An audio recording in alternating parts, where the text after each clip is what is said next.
Depois eu quero falar sobre esse teu livro aqui, mas daqui a pouco a gente vai falar sobre ele. Não agora. Antes, eu quero conversar com você sobre a tua trajetória.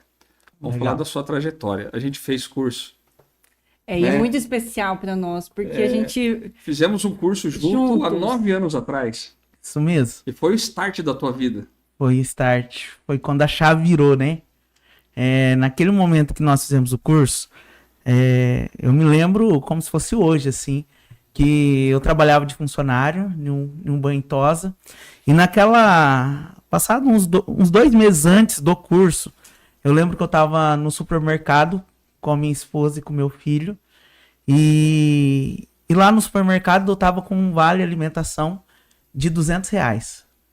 E a gente colocou as coisas no carrinho. E meu filho, o mais velho, João Guilherme, ele veio com uns sucrilhos.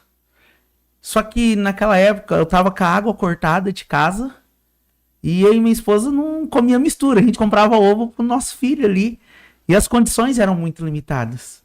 E naquele dia meu filho falou assim: pai, eu posso levar os sucrilhos? E eu olhei pra ele, olhei pro carrinho e olhei pra minha esposa. E ela olhou pra mim e ela sabia que eu ia chorar naquele momento. E até hoje eu emociono. E ela veio e pegou o João Guilherme, levou, falou: filho, vem. E naquele momento eu não pude dar os sucrilhos pro meu filho. E aquilo doeu demais. E eu saí chorando. E eu comecei a questionar a Deus. Assim, Deus, por que algumas pessoas conseguem ser prósperas e eu não consigo dar um sucrilho pro meu filho? Né? E algo que era barato, só que pra mim era um gigante naquela época. E aí foi quando eu entendi que eu tinha que mudar a minha vida, as minhas escolhas. Foi quando eu entendi que se eu continuasse com os mesmos comportamentos, eu ia continuar sem dar o sucrilho o melhor para os meus Os filhos. mesmos resultados sempre, né? Os mesmos resultados sempre. Porque qual que era o resultado? Era cortar a luz, cortar a água, correr, pegar um vale na empresa e pagar. Não tinha dinheiro para comer um lanche no final de semana. Se comesse um lanche, tirava das contas. E era uma vida muito sofrida, sabe? E até que eu decidi estudar. Que Deus falou comigo, ó, tem que estudar. E foi quando eu vi o anúncio do curso. O Júnior, meu cunhado, falou que ia fazer o curso. Ele falou, por que você não faz? E eu falei, eu quero fazer. Só que eu não tinha recurso financeiro. Não tinha nada, mas tinha amigo. Né? Que daí o Alisson pegou, falou, eu empresto o cartão do meu pai pra você. Daí ele foi lá, pegou o cartão do pai. E na época o curso dava uns 3 vezes meu salário, né? Acho que o curso era em torno de 5, 6 mil. Era caro, puxado. Naquela época eu lembro que era bem puxado. Pra mim era um gigante, assim, sabe? E daí minha esposa, conversei com ela, ela falou, amor, eu vou fazer bombom de leite ninho. Então você faz o curso, você leva os bombons de leite ninho na empresa, você vende, e aí a gente consegue pagar o curso. E foi nessa situação que eu cheguei naquele curso. Com a perspectiva, assim, zerada. Whindersson do céu, eu já me emocionei aqui, porque nós precisamos dessas histórias, a sua história. Hoje você, né, nós começamos com essa história, mas você tem uma história muito linda. O Anderson sempre fala que a gente lembrava das histórias que né, que você chegou a contar para nós. A sua história me marcou bastante, né? Eu sempre até falei para ele aqui fora do ar, a gente contou as histórias que o Paulo pedia pra gente contar, contamos as histórias. Aí eu contei que eu vim de Foz do Iguaçu para Londrina, não tinha onde ficar. A primeira noite eu fiquei na rodoviária, e aí foi, né? Sim. Aí eu falei, pô, a minha história é muito triste. Aí o outro contou a história, eu falei, a história dele também é triste. Aí o outro contou, também é triste. Aí a Fábio contou, também é triste. Só que você contou, eu falei, puta, nossa história não é leve, é leve. Só que assim, eu já te falei, eu vou te falar. Eu tenho orgulho de ver no que você se transformou. Obrigado, Anderson. Só que é como a gente estava falando, né? Vai buscar o conhecimento, dá o primeiro passo. Se a gente não der o primeiro passo e ficar no sofá, você vai ficar sempre no sofá. Sim. Porque a vida é isso. Se você não se movimentar, Deus, o universo, conforme seja o que a pessoa queira acreditar, não vai se movimentar em favor dele. A vida não se movimenta. Exato. Né, Fábio? Agora tá, eu já te interrompi, pode Não, falar. é que a gente fica muito empolgado com essas histórias. E o Whindersson, gente, vocês podem. O Whindersson, ele não mudou nada. Ele sempre foi assim, apesar dessa história, né? O Whindersson, você sempre com um sorriso, coração enorme. O que eu pedi pra você? A primeira coisa que eu cheguei, porque eu lembrava muito da sua. Eu não sei como que você chama isso, né? Essa conexão com Deus. Eu sempre lembrei muito disso. E da sua história, agora eu lembro você contando da sua história, eu lembro de você como líder, né, trabalhando e movimentando lá os funcionários, se eu não me engano era na Pet, né? Isso, no pet shop. Então você sempre teve essa garra também, apesar de você nunca deixou se abater, vamos falar isso, Sim. né? Mais ou menos isso que você queria falar, E não, eu tô vendo aqui essa frase aqui, ela é muito impactante, né? Decisões definem o futuro. Então, o que a Fábio estava falando, você lá no pet shop e ralando, e você tomou uma decisão ali. Aí você teve uma pessoa que te apoiou, isso que é legal. E assim, decisões definem futuro, essa é a frase da minha vida. Decisões fáceis, futuro difícil. Decisões difíceis, futuro fácil. Né? As decisões que nós temos que tomar tem que ser decisões difíceis.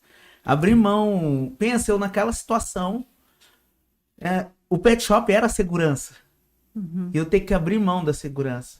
Né? E ter quem apoia faz toda a diferença, né, Anderson? Era a algema de ouro que você tinha, né? Era a gaiola, né? Porque assim, ó, até eu fiz o curso e eu estava um dia, era umas 11h30, lendo muito, que eu decidi ler. De lá pra cá, li mais de 1.200 livros, 6 livros por mês e vai, 6 livros por mês. 6 livros por Viu, mês. Fábio? Eu falei pra você que eu tava com 2 livros por mês, eu tava achando... Um dia eu chego lá. Eu vou correr atrás disso, um dia eu chego lá. E aí eu tava sentado na nossa primeira casa, geminado, compramos Minha Casa Minha Vida, tava lá sentado, e minha esposa vem do quarto, eu tava lendo. E aí ela vem com um olhar assim, meio de mulher brava, e eu falei, o que ela tá vindo assim? Daí ela chegou, eu tava sentado, olhei pra cima, e ela falou assim, até quando? Eu falei assim, até quando o quê? Até quando? Até quando você vai ficar nessa situação?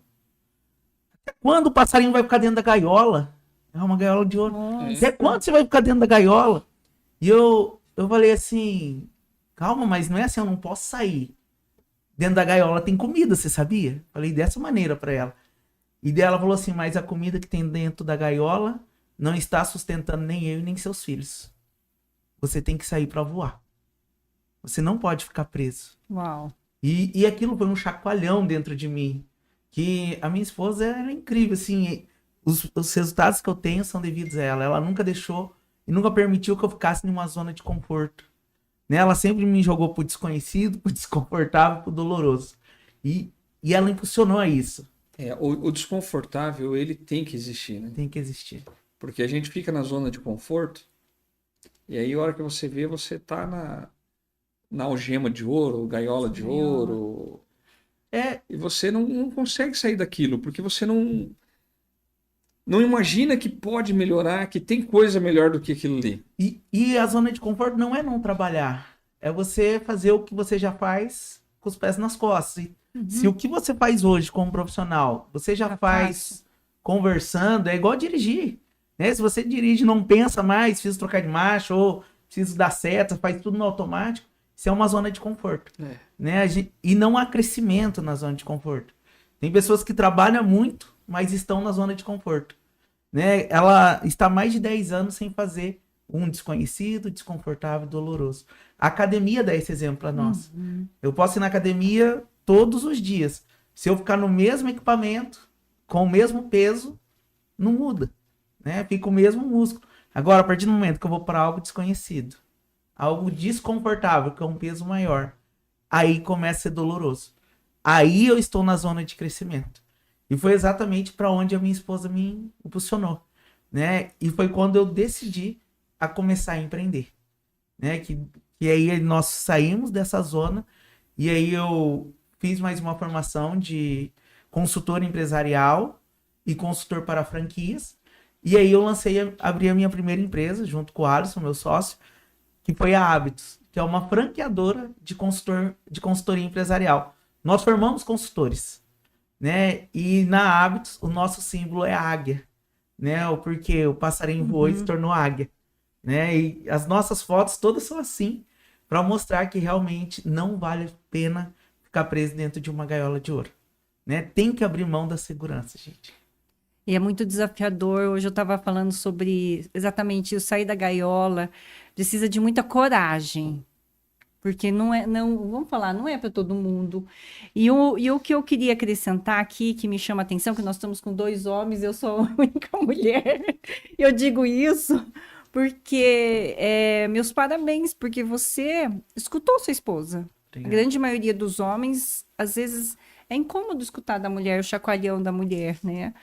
Mas você foi lá, você fez pelos seus filhos, por ela. E eu falo isso por todas nós mulheres que estamos, às vezes, precisando de um homem, né? Eu Desse até apanho da papel. esposa, como que eu não vou?